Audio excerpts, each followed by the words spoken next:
My cousin Troy asked this question when he was diagnosed with type 1 diabetes at age 5. Troy is 19 now, and there's been no phone call.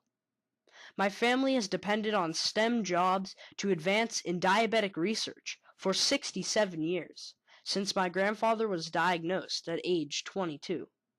Over the years, this disease has been passed down to my uncle, my cousin, and possibly even me, my sister, or any one of my 9 other cousins.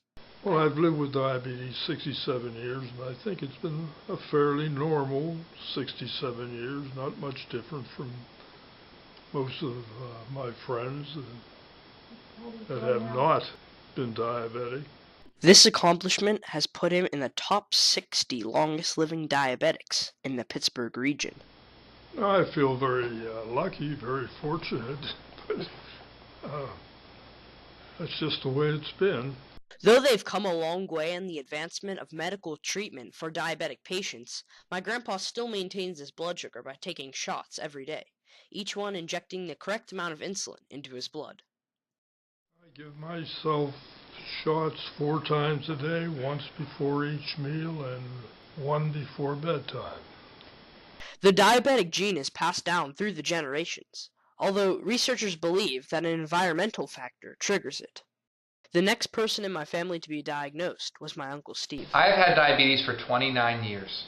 I was diagnosed with diabetes when I was 16 years old, and I was a junior in high school. Unlike my grandpa, Uncle Steve has abandoned the shots and upgraded to the pump. I put insulin into my body using a insulin pump, and an insulin pump is a device which slowly injects insulin through a plastic insertion that I can insert in any area in my body. After my uncle and grandfather were both diagnosed with type 1 diabetes, it came as a surprise when they found out that Troy had it too, in November of 1999. Like my uncle, Troy also uses an insulin pump. I use an insulin pump to administer doses of insulin 5 to 10 times. I mean, whenever I eat, 5 to 10 times a day, maybe. Though Troy deals with his diabetes, he doesn't deny the restrictions it has put on his life. After 13 years of having it, it's just, I mean, it's constant, it's always there. You sort of develop a relationship with it almost. Like, whenever I talk about diabetes, it's like an annoying friend that always follows me around. And I hate it. It's impossible to function fully normal with as a diabetic. Whether you ignore it and just try to act normal, anyways, you can't do it because your blood sugar is going to get high and it's going to start affecting you. It gets low too, and you can't even function if your blood sugar is low. So no, I can't live normally with diabetes. No, it's not possible. I think that's the point of research, though, is they're trying to make people be able to live as normally as possible. In a healthy body, cells in the pancreas called the islet of Langerhans cells secrete a hormone called insulin, which basically turns all the food you eat into energy for your body.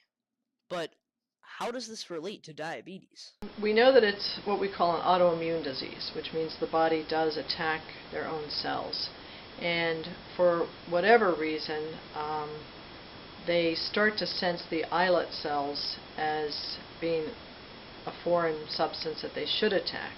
So there are antibodies that develop, and they start to attack these islet cells, and after you've lost 50% or more of them, then you start having not adequate insulin to control your blood sugars. Because the pancreas doesn't have enough islet of Langerhans cells to manufacture insulin, patients have to constantly monitor their blood sugar.